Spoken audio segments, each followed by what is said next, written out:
Well, hang on to your capes, ladies and gentlemen, because we have a special surprise guest moderating today's panel. Please give a very warm Comic-Con welcome to Lex Luthor himself, Mr. John Cryer.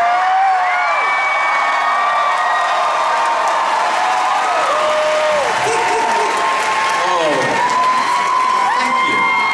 thank you. Whoa. Hey. Okay, I'm gonna start singing my way in a minute. It'll happen, trust me. Well, thank you guys so much. This is an amazing thing to be a part of. I get to introduce everybody, which is very exciting, because everybody's here. So first, I'm gonna introduce Mr. Robert Robner, executive producer. Come on in, Robert, come on. Of course, next we've got Ms. Tessmacher. Brooks, Katie McGrath. Yeah, that's right. Katie McGrath, ladies and gentlemen. Mr. David Harewood.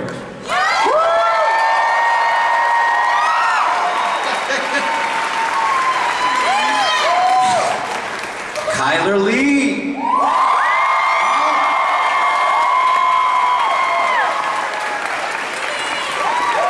A young lady by the name of Melissa Benoist. Snuck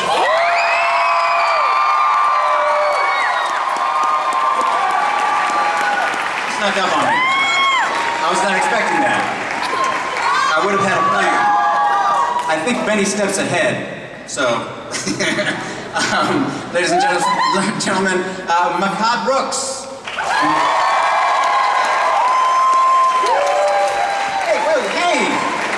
How did this happen? The lovely Nicole Maines.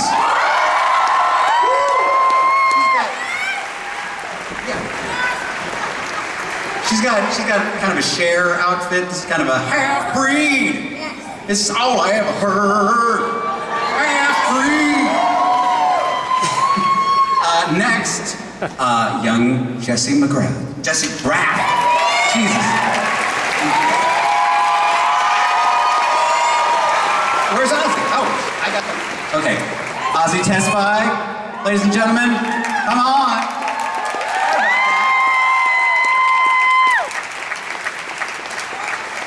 Not on my list.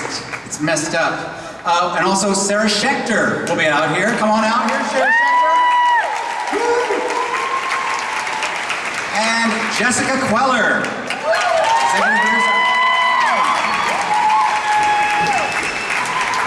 Thank you guys. Please be seated. It's like a formal dinner. Can we get one more chair? I'm sorry, what? Can we get one more chair? Oh, we need another chair. Oh, geez, this thing is... Oh, I'm going home. Come on, John. Nice. Oh, that's okay. Okay.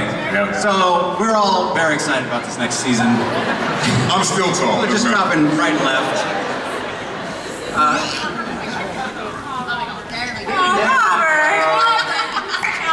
Taking care of business. It's a team. That's a good showrunner. Thank you. So actually, this was my first question was to the showrunners. Obviously, this last season was sort of reminiscent of a lot of stories that we've heard from some of the great runs of DC Comics, like the graphic novel Red Sun and Elseworlds. And so do you guys plan on bringing any of those into this next season? Yes, you, Robert. You're in charge of that kind of thing, so I could ask Ozzy if you want. I'll try.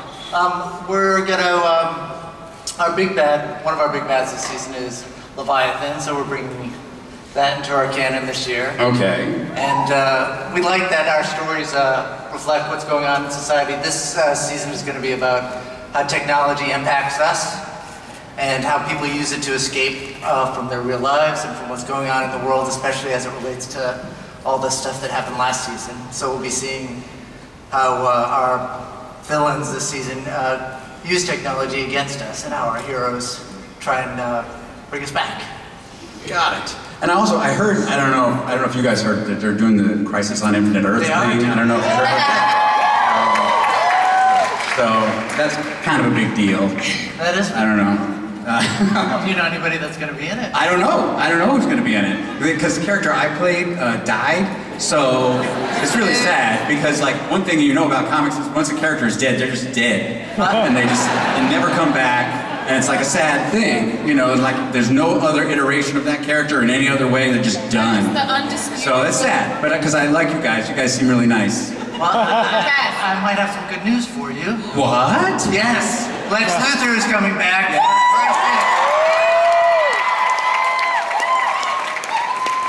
OMG. So awesome. Thank you guys, that's exciting. We're excited to have you back. Okay. Hopefully you'll stick around after that. Thank you, I will try. And also, Kill me. Like if I'm not just minding my own business and you kill me, Please. Somebody shoots me, somebody like my sister. You need to be nicer to your sister. You deserved it. Yeah. And Mom likes me better. Oh, snap. Does now. You guys had a moment. And Beautiful moment. yeah, she's tried to poison me. But actually, I wanted to ask you, Jessica, like, okay, you've got this whole huge playground. You've got the whole world of Supergirl at your fingertips, and they say, okay, we need a whole new season. We need a new season. Where do you start? How do you start coming up with stories for that? Well, as Robert said. Testing. As Robert said, we are passionate about telling stories that reflect what's going on in society and real life, and we did that in a big way last year. And this year we all sat around the writer's room and thought, what is a topic that's of interest to us? And while we were talking, we were all obsessively in our phones, not even looking at each other, and then it became self-evident that I think that's a topic worth exploring. And so once we started on the technology and how it has affected the fabric of who we are and our relationships, then it just soared. So, okay, so and that just makes the stories easier to write. You just, all of a sudden they just, you're like, okay, Lena's got crazy eyeballs. Well, you know, we have some pretty rich characters, and we have things like evil brothers and telling their sister, you know, the worst thing about her best friend, so that sets us up for some story, and we come into it with a lot of, you know, material to mine. Yes, oh, and I've heard you've got some new characters. We do, John. We're so excited to welcome Julie Gonzalo to the cast as Andrea Rojas, the new head of Catco. And we have Stas Nair joining our cast as William Day, a new reporter who's going to be a foil for Kara. Got it, and I have another announcement oh, well, yes. that I've been given permission to announce. Bring it. This is a character that will be joining the show this season. Is this a Victorian speaker? Is that Something that I've been pitching since I got the role of Brainiac 5. Now you can't talk about Brainy without talking about his family. And so I thought similarly, you can't talk about me without talking about my family. So my real life sister will be joining the show, Megan Rath. She will be playing a female Brainiac 5. That's gonna be badass. Also joining the cast is Melissa's new suit. I have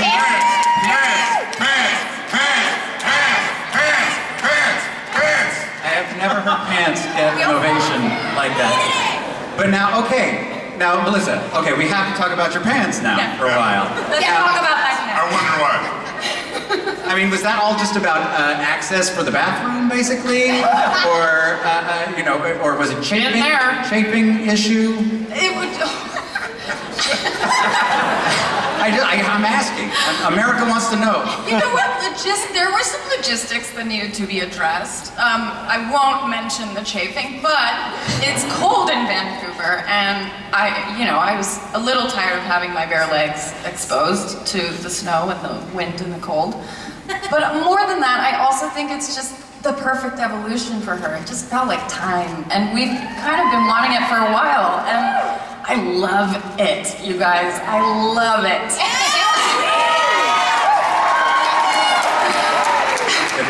it does look pretty badass. Actually, Melissa and I had one of the most embarrassing conversations I've ever had, actually, right when I joined the cast. I don't remember. You don't remember that? Which one? Oh, I see, that's We great. had a couple. You know what? I'm not going to talk about it, because she forgot it. No, we had a few So- embarrassing conversations. No, it was about, because back in 1986, when I did Superman 4, The Quest for Peace, I played Lenny Luthor. I know, there's like a couple of elderly people in the back like, oh, I love that one. That was fantastic. But I played Lenny Luthor, Lex Luthor's evil nephew.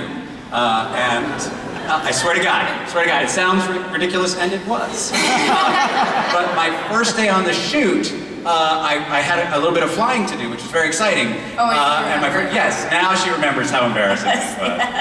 My first day on the shoot, the stunt guy said, okay, we're going to cinch a flying belt on you, which is this little tiny thing, and it gets incredibly tight. They have to cinch it so tight so that, you know, it fits on you. So just, you know, you may want to shave your butt. So I did. So my first question to Melissa was, oh my God! You still have to shave your butt? And I was like, John, yeah. you fell for that? I fell for that. Apparently it was a prank. How hairy is your butt? He offered to do it for you. Thank you. By the way, Makad, I just want to say, Makad is obviously, the news has come out that he's leaving the cast halfway through the season. Yes, and it will be missed, obviously. But mostly, I feel like if I'm coming in halfway through the season and you're, what's up, dude? It's like you leave right when I get there. That's not cool. Can't have too many bald people. Like, that's the sign, bro. Yeah. I heard you coming in, I was like, I can't do this. That's not cool. That's not true. That's not true. Yeah. but can, you know, obviously this will be kind of a bittersweet time for you, but it must, can you talk about, reflect about your experience on the show? Yeah, I've been here since day one, and I can honestly say that I've never done a series before where this many people get along this well for this long. And it's really a lot tougher for me than I thought it was going to be, because I love these people. I love them. I truly, truly love them, and they're my family. And I'm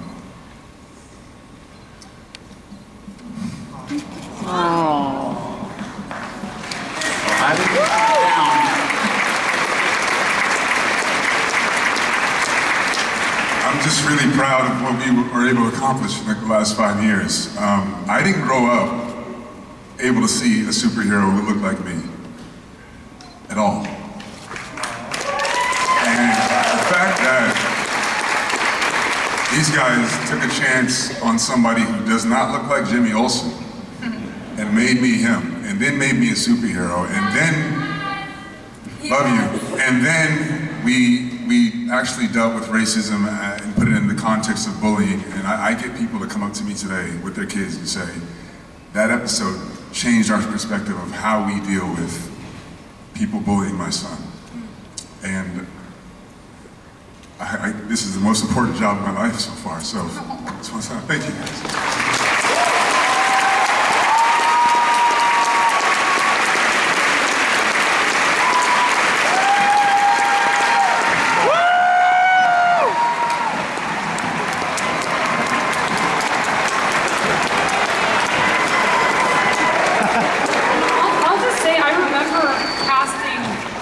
this role and casting Jimmy Olsen. And what's so exciting because of Makad is I think there's a whole generation of people that are going to grow up thinking that he is what Jimmy Olsen looks like and he is what Jimmy Olsen stands for. And I think that's something we're all so proud of because Makad's been so incredible to the show.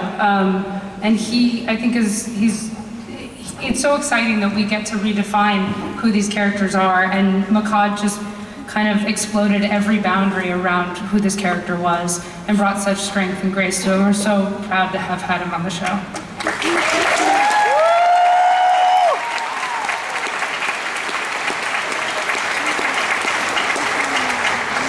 So speaking of the evolution of a superhero, Nicole actually has, this has been your season of becoming a superhero. How does that feel?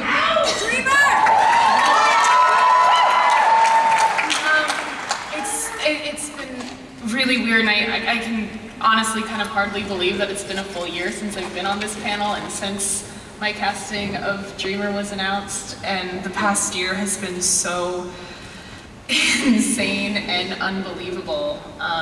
And I still can't really believe that that's what I'm doing, and just the past season of being able to become this superhero for me personally was so amazing, and I was so fortunate to get to kind of have all these cool powers and a cool suit and get to work with so many cool people and tell awesome stories, and then being able to hear from members of my community who have now also seen themselves as a superhero for the first time. And they come up to me and they tell me how much it means to them, and I don't know, all I can really say to them is I'm like, listen, I'm going through the exact same thing. This is my first trans superhero too.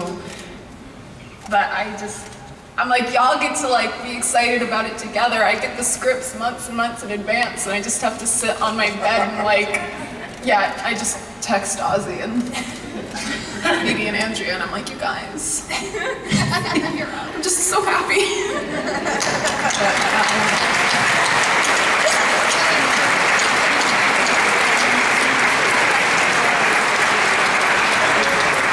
But now I have a question because I loved comics ever since I was a kid. Do like when you have the superhero lines to say, like Dreamer has all the sleep puns.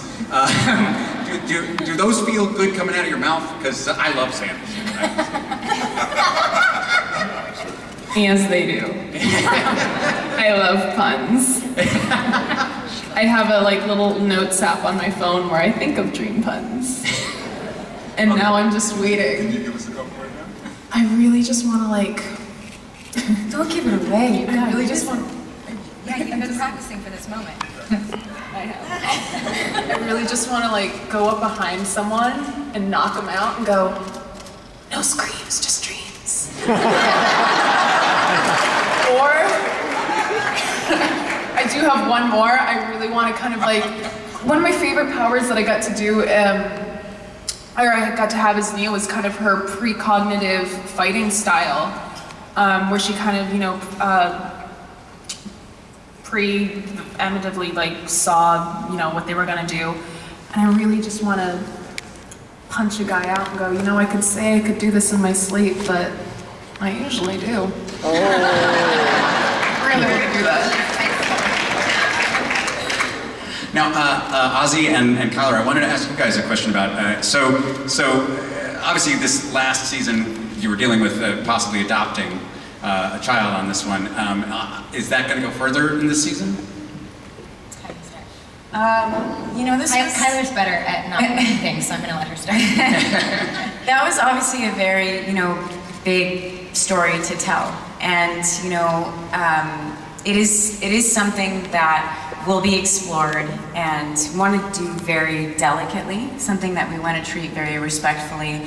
Obviously that is a big story point for Alex's growth and her future, and something that is absolutely in her heart and what she wants to do.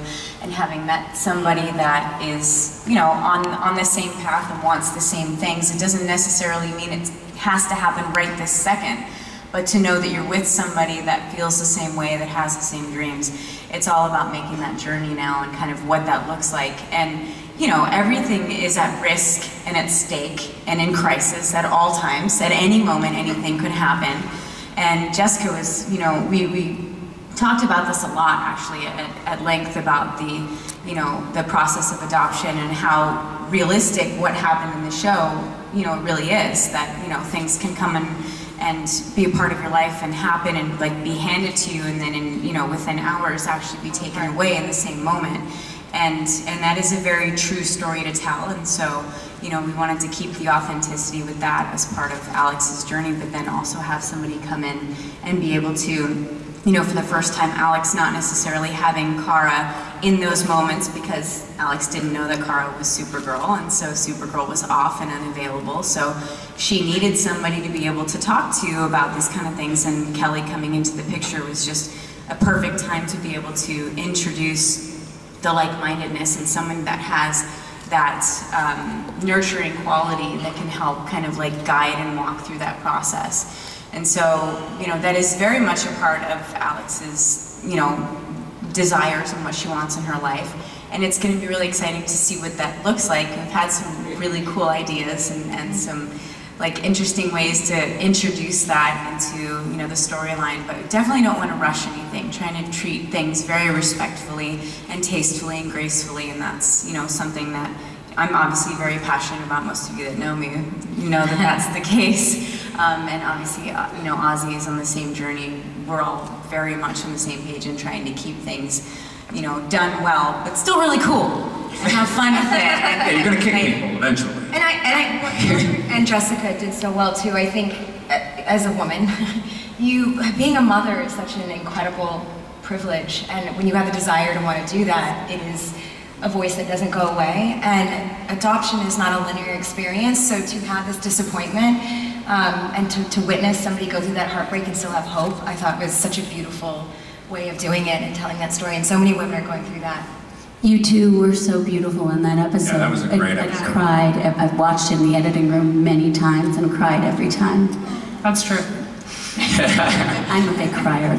Yes, on behalf of, I'm an adopted parent myself, and it was handled just beautifully. I was very grateful that it was so sensitively handled. Thank you. I also wanted to bring up that a couple of the actors here are actually stepping out of the actor's chair and getting into the director's chair, which is right next to. Very close. Actually, David Harewood did it last year. He was amazing. Two people would come up to me and say, "He's crazy," with this way, and their eyes would just light up. Like, it was the most fun that they had all season. Yeah. So how was it for you, David? Money! Money! Made up T-shirts that said that, actually. A lot of fun. We got a really, really great cast, fantastic crew.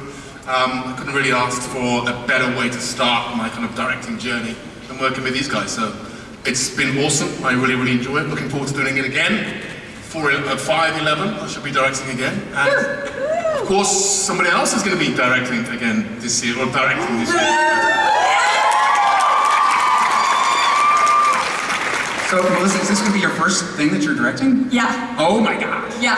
That's huge. And actually, John and I had a conversation because you directed 2.5 Men, didn't you? Yes, I directed you. He was very much integral in my, like, I've been wanting to do it, and I've been scared, and there's a lot of emotion surrounding it, but you get to know a show so well, and you get to know the characters and the tone and the way you know when it feels right and when it feels good, and you also can't help, when I read the script, I can't help but envision what I think it would look like, and yeah, I'm so excited to try to bring my imagination to life with these people that I love so dearly, and I'm a little terrified, but...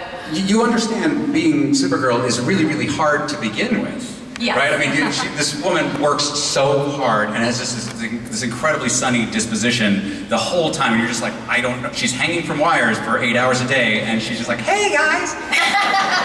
It's insanity. And so this year she'll be directing with an incredibly sunny disposition. Next year she'll be doing catering with an incredibly... We made waffles! I'm just certain of that, because you have remarkable energy. It's, you know, how are you going to do that?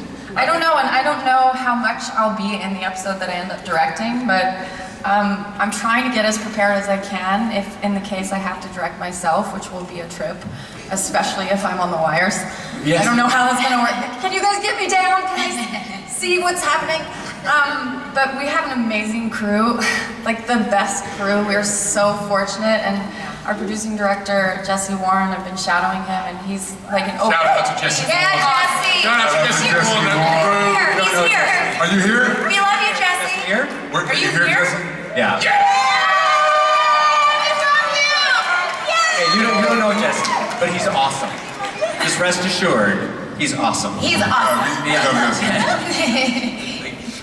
I have not spoken with Kate McGrath just yet, ladies and gentlemen. That's a fucking crime. Are you still annoyed with me? I'm sorry? Are you annoyed with me? I'm not. I've let it go. Now that I know I'm coming back to life. And so I haven't let it go, because that was hard for me to do, and now they're bringing you back. Yes. I'm a little upset. It was hard for her, actually. When we shot that scene, that was a very difficult day.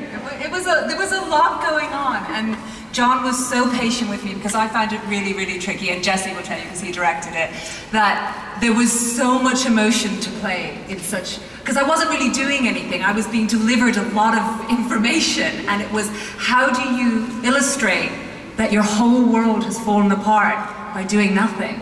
You just have to stand and listen, and you're so passive, and you've committed murder, and your world is done, and how do you let everybody know how much that's destroyed you? And you did it. Yeah. I mean, yeah, it was a tough day. It was a long day, and I just kept talking. I got shot, and I just kept talking. There was more, by the way. I had about another paragraph and a half that they mercifully. I'm blessed Jesse, he just kept doing different camera sizes. He's like, Katie, we're not done. Listen, it's just so good. We're just gonna keep going in. And I'm broken and I'm crying. He's like, do you have any more in you? And I'm like, dude, I don't know. But I have to say, I did argue a lot with Jesse on that one, and I've never watched it, but he does tell me it's wonderful, and I do trust him. You've never watched it? No, I can't watch it. You're so good. She doesn't watch herself. I don't watch myself, and that one especially was so hard and so, I mean, that's heartbreaking. Kara's Supergirl. You broke me. I killed you. No, I don't want to go through that again. Clearly you didn't kill him well enough. It's true. It was a rough day, yes, I'll give you that. But no, one of these days, I will sneak into your home and show it to you. Weird, that's weird. Yeah. So far, so good. It's weird, but it's the only way to do it. Or I'll figure out a way. I'll trick you somehow, and you will see it, and it's really, really wonderful. Well, you were very patient with me on that day, and Jesse, you were very kind to both of you. I couldn't have done it without either of you. And Robert and Jessica and our writers who put together a beautiful scene, and I'm forever grateful that that's, I mean, if I have to find out, that was an amazing way to shoot the scene that I finally found out that Kara is Supergirl. So we're very lucky on this show. I agree. Now, I also must speak with Miss Tessmacher. Yes, because when you signed on to this, obviously it was not written this particular way. No. So this was obviously a left turn for you. How did that feel? Incredible. I mean, when I first showed up, I figured I was a comic relief. I would do a few episodes, and that would be that. You made out with Mon-El in a closet. How do you feel about that, Melissa? I know. Everybody needs therapy. That's all I have to say. Everybody needs therapy. It's like you kissed him first. Yeah. Oopsie. I mean, she has a thing for bad men? Bad men? Yeah. Sorry, Chris, I love you. Complicated men. Complicated men, not necessarily bad. Complicated, but it's been such a joy to play this character. She truly is an onion, and she just keeps unraveling and unraveling, and there are so many secrets and so many deep, dark deeds. And we not only found out last season she was a double agent, she's actually, in fact, a triple agent. And that has been oh so much fun. And of course, getting to work with Lex Luthor once you showed up, that's an absolute dream as a fan of the original Superman movies. And I've always been very inspired by Valerie Perrine's work in the original films. Yes, yes. And I'm lucky enough to have gotten to know her in real life. So I always wanted to approach this with tidbits of that, but I've been able to grow and expand with this character as I currently expand. By the way, yeah, she posted a photo on Twitter, and it looks like she's got a bun in the oven, ladies and gentlemen. There's a baby! Yes, this is not baby Lex. This is not baby Lex. That we know of yet. The baby is bald, though. Yeah, the baby's bald. You do the math. No, but I feel so fortunate. So many of the people here are my true, honest, brilliant, beautiful friends. I love this show. I love these writers. I love you guys, and it's been nothing but a joy. So I'm so excited to be here. Full-time, officially official. Now, actually, actually, it is time to go to questions from you guys. So, where are you guys all located? Can I see you? Where are you at? Ah, there we go. Very excited. Hello, Tess. Hi. Oh, hey, Supergirl. My question is for everyone. Do you think Lena is capable of becoming evil like Lex after, like, everybody lied to her? Except for Kelly. Kelly, I don't think knows she's Supergirl, so she did not lie to her. Nor did James did lie to her either.